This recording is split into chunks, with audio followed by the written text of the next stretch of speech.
Skeleton Warriors, a 90s cartoon worth rediscovering. Imagine if there existed a planet on which you could fly superpowered cars and possibly gain superpowers yourself. Well, at least in the fictional world, there is such a planet. Skeleton Warriors is a 90s cartoon series that has sent chills down the spines of its audience. It shows the battles between the Legion of Light, the Protectors, and the Skeleton Warriors, the evildoers. Despite being such a fantastic cartoon series, it did not last for a long time and left its fans sighing pretty soon after the release. They were all humans, but the day they acquired superpowers, the fight for control of the city began. They fly in their weaponized, superpowered cars, which proved to be a great advantage during battles. But how did they go from being humans to superheroes and supervillains? Well, we'll answer every mystery about the series in this video. So without further delay, let us dive right into it and explore everything about the Skeleton Warriors. Before we go into our explanation, we have a very small request. If you like our content, please support us by subscribing to our channel. This is a small click for you, but for us, it means a lot. Thank you. Let's begin.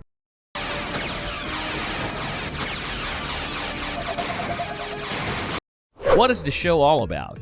Skeleton Warriors is a science fiction cartoon series that was created by the American producer Gary Goddard. He is also the co-founder of the production company Landmark Entertainment Group, which brought this series to life. Skeleton Warriors ran for only 13 episodes and was first aired in 1994 on CBS. It was developed by Eric Lewald, Julia Jane Lewald, Len Yulee, and Steve Cuden. In the show, we are introduced to a fictional planet known as Luminaire, whose inhabitants have different colored hair since birth. On this planet, there are some purely good people, some purely evil people, and some who struggle to define the good and bad that exists within them. The show is heavily based on this idea and explores the struggle of the heroes in Luminaire when the evildoers try to take over. The show follows the capital city of Luminicity. It is protected and powered by a unique crystal known as the Light Star Crystal. Everything in the city stays balanced due to the power that resides within the Light Star Crystal. The ones responsible for the safety of the city and the protection of the Light Star Crystal are the royal family of Steele. We are introduced to the Steele siblings, Justin, Jennifer, and Joshua,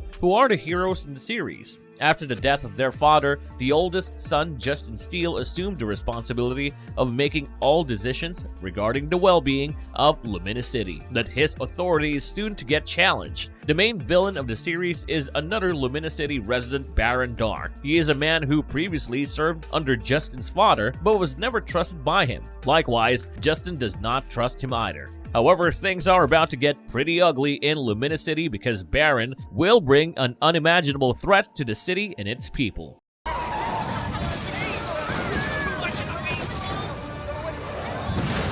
Exploring the initial episodes and the overall story arc of the show. Now, let us take a look at what happens in the first episode of the show that is titled Flesh and Bone. It begins with the oldest and the youngest brothers, Justin and Joshua Steele, sparring with each other due to opposing ideas. Joshua wants to bring back Baron Dark to their Light Star Castle because he trusts him.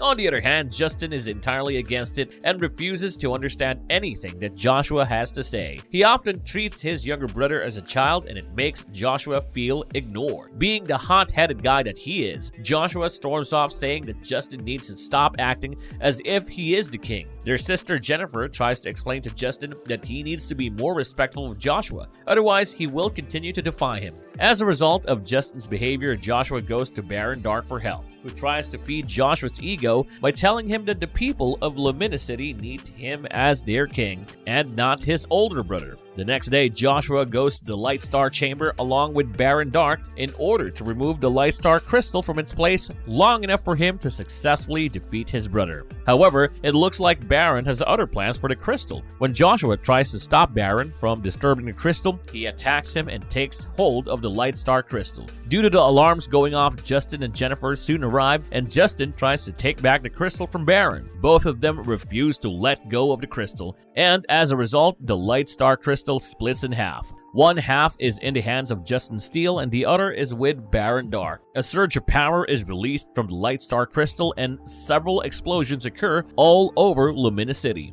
At the Light Star Castle, the power of the crystal has somehow transformed Baron Dark's body into a living, speaking skeleton. On the other hand, its effects on Joshua have resulted in a deformed face. His eyeballs are gone and he kind of looks like a gorilla. Back at Baron's house, he shows his transformed version to his minions. A pink light seems to be coming out of his skeleton hands, and with just a touch, he is able to transform the scientist on his team, Dr. Cyborn, into a skeleton as well. Dr. Cyborn feels a rush of darkness growing within him and he relishes in it. Next, he transforms his other followers, Dagger the Dwarf, Oracula the six-legged creature, and Shriek. Now that they have all turned into skeletons with powers received from half of the Lightstar Crystal, they call themselves the Skeleton Warriors.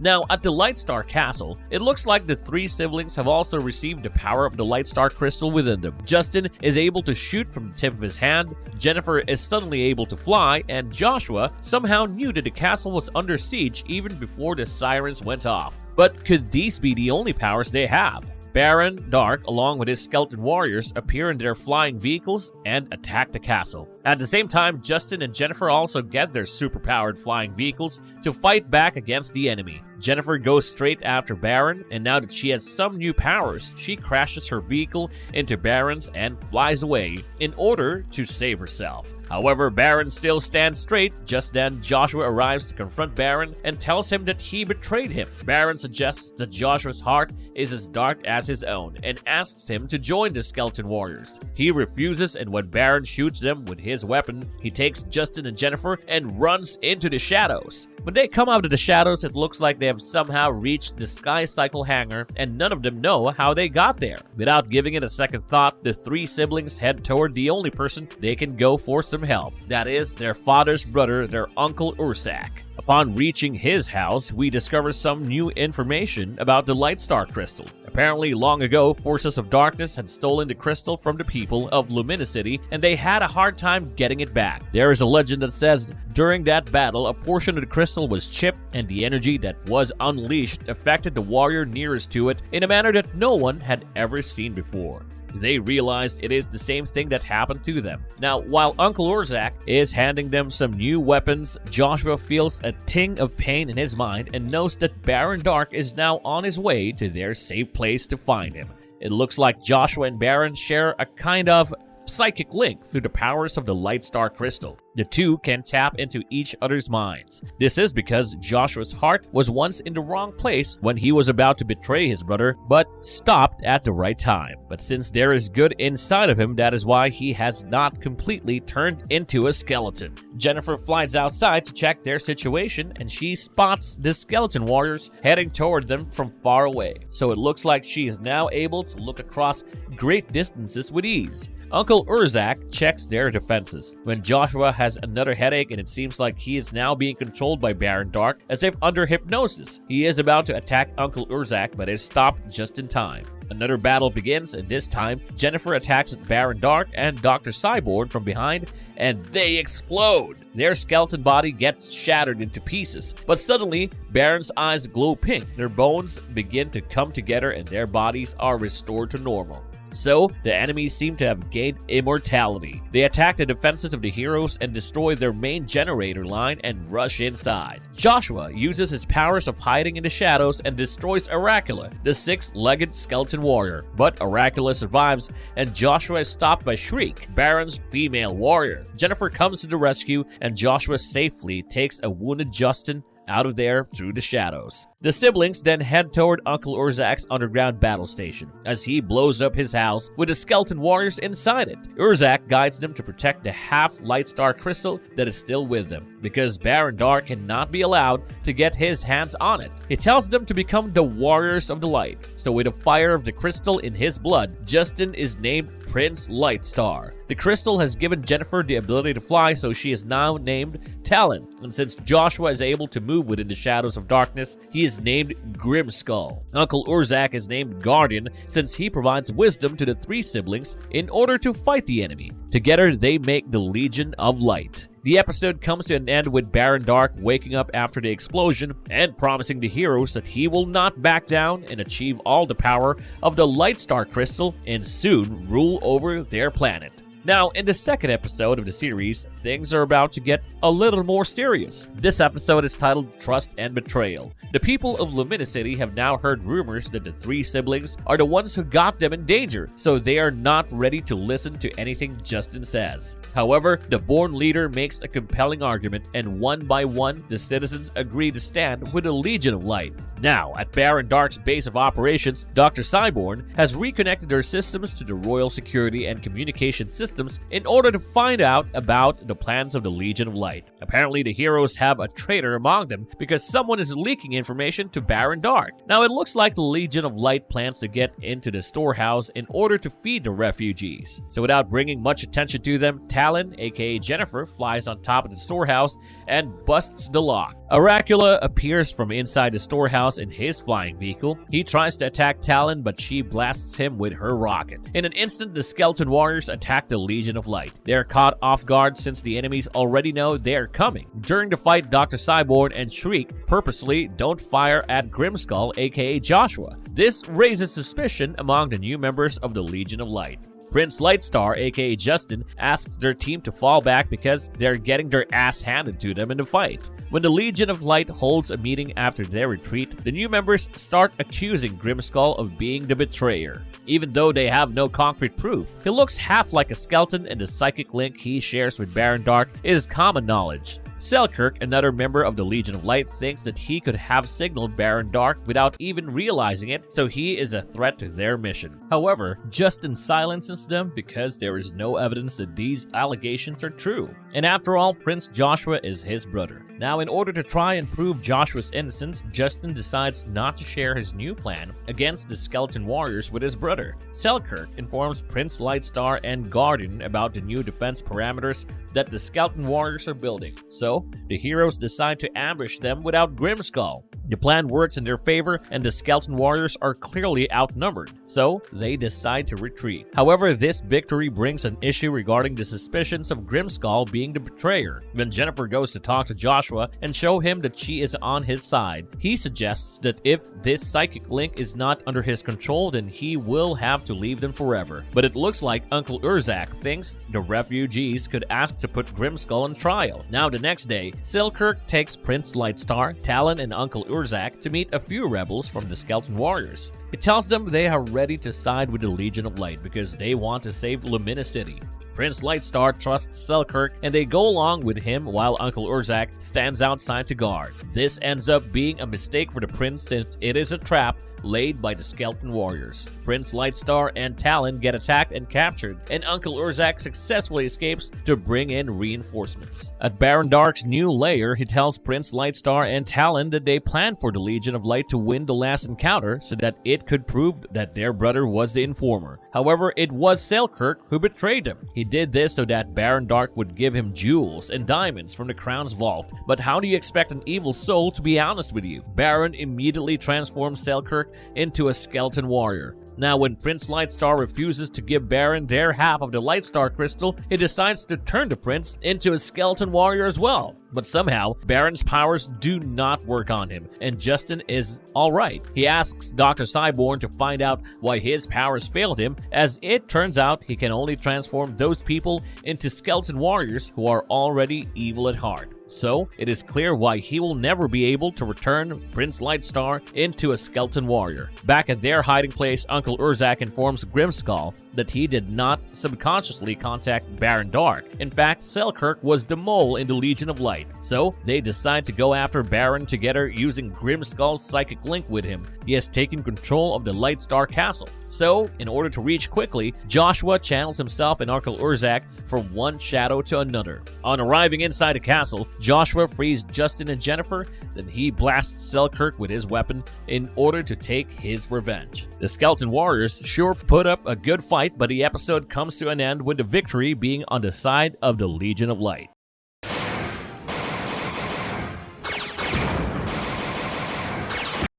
Looking back at some of the memorable characters. Now let us explore the main characters from the Legion of Light and the Skeleton Warriors. Justin Steele, aka Prince Lightstar. The character of Justin Steele is voiced by Jeff Bennett. As the eldest child of the king after his death, Justin takes the responsibilities that once belonged to his father. He keeps himself brave for the sake of his younger siblings Jennifer and Joshua. He also has to make a lot of tough decisions since the safety of the Lightstar crystal is his responsibility. Perhaps that is why after Baron Dark steals the half of it, he feels as if he has failed to keep the promise he had made to his dead father. After becoming Prince Lightstar, he is able to shoot beams from his hand. He quickly adapts to his new abilities and fights with a great desire for victory in every battle against the Skeleton Warriors. His quick judgment and decision-making are what make him such a fit leader for the city of Luminicity. Jennifer Steele, aka Talon. The character of Jennifer Steele is voiced by Jennifer Hale. From the beginning, Jennifer has been the calmest and most collected sibling. When her brothers fight, she is often the one who stops them. She knows how to make the other person understand a certain point. Along with that, she has also exceptional battle skills. The powers she gains from the Lightstar Crystal enhance her fighting skills even more. After becoming Talon, she goes after Baron Dark during multi-fights, and with her strength and wit, overpowers him every single time. She has an immense dedication to fighting evil and restoring balance in her city. She also constantly makes sure that the Legion of Light focuses on fighting the enemy instead of fighting themselves. Joshua Steele, aka Grimskull. The character of Joshua is voiced by Kevin Shawn. Joshua has been the most troubled character because he goes through an identity crisis. A part of him is good, but evil also lives inside him. Initially, when he tries to go against his brother, he notices their family portrait and is reminded of a time when they understood each other. This makes him reflect upon his actions, and he decides to stop his fight against Justin. However, he is often misunderstood and questioned by his own people. Jennifer is the only one who has a good relationship with him throughout. She also trusted him even when the entire Legion of Light stood against him. Joshua can also be considered the rescue guy since he had rescued his siblings on multiple occasions during the fights. Despite sharing a strong psychic link with Baron Dark, Grimskull manages to shut him out of his mind every time and successfully plays Baron's own tactics against him. Uncle Urzak the Guardian. The character of Uncle Urzak is voiced by Danny Mann. Although he does not live with the siblings, he cares for them deeply. The moment they come for him for help, he leaves everything and devotes himself to fighting for the good side. Well, he also has more experience than the 3 skilled royal children. We saw earlier that Urzak has been a part of the Lightstar Crystal retrieving battle in the past. That is why Justin trusts his wisdom and advice despite being the leader. Urzak is also a skilled scientist since he built an entire battle station as well as several weapons all by himself. Now let us take a look at some of the most prominent members of the Skeleton Warriors. Baron Dark. The character of Baron Dark is voiced by Philip L. Clark. Even before Baron Dark turns into a skeleton warrior, he's evil to the very core of his existence. He betrays Joshua when the prince put all of his trust in him because he has only one goal, and that is to rule over Luminicity and have control of all the powers of the Lightstar Crystal. To some extent, he achieves the latter when he gains half of the Lightstar Crystal. It transforms him into a skeleton because his soul is entirely evil, and that is how he is able to transform other evil souls into skeleton warriors. He also constantly aims to increase his army of skeleton warriors. He even transforms a violent dog into a skeleton warrior and names him Bad Dog. He is the only one who has the power to transform others into skeleton warriors. So if he were converted back into his mortal form, no one would be able to make him a skeleton warrior again.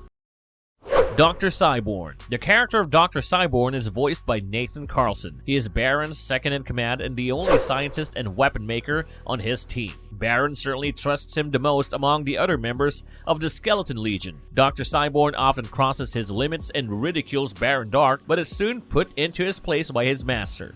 As a scientist, he is quite talented, but he is also known to be the most deranged scientific genius. While he was still human, he used his knowledge and expertise in order to implant cybernetic pieces into his own body. He conducts numerous experiments in his laboratory and has a solution for almost anything that Baron wants. After transforming into a skeleton warrior, he can feel the darkness of evil rushing inside him. It makes him feel more powerful than before because now he can use his scientific knowledge to an even more malicious extent. Some of the other members of the Skeleton Legion are Shriek, who is voiced by Valerie Pappas. She is the first female whom Baron transforms into a skeleton warrior. She is skilled at the tasks Baron assigns her and often tries to make Prince Joshua her primary target during the battles. Next is Oracula, who is voiced by Michael Corbett. He's a six-legged creature who does not speak much but knows how to put up a fight. And lastly, Dagger, who is voiced by Danny Mann. He is Baron's dwarvish slave and someone who never uses his brain.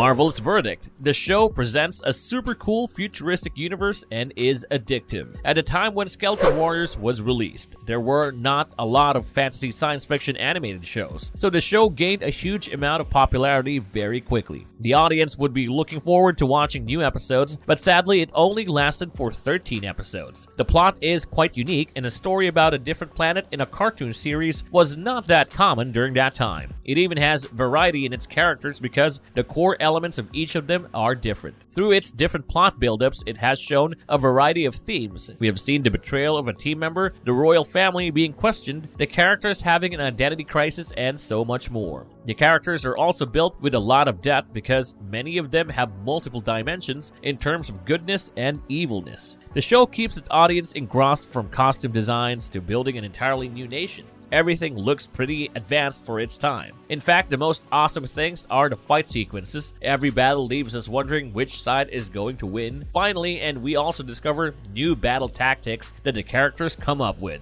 So all in all, Skeleton Warriors is a great watch, and definitely addictive. You will not be able to get enough of it. Well guys, that's all for today. We hope you enjoyed watching this video as much as we enjoyed making it for you. Have a fantastic day ahead. And if you liked our content, don't forget to leave a like and subscribe to us if you haven't already. Have a good one and be safe. Thanks everyone.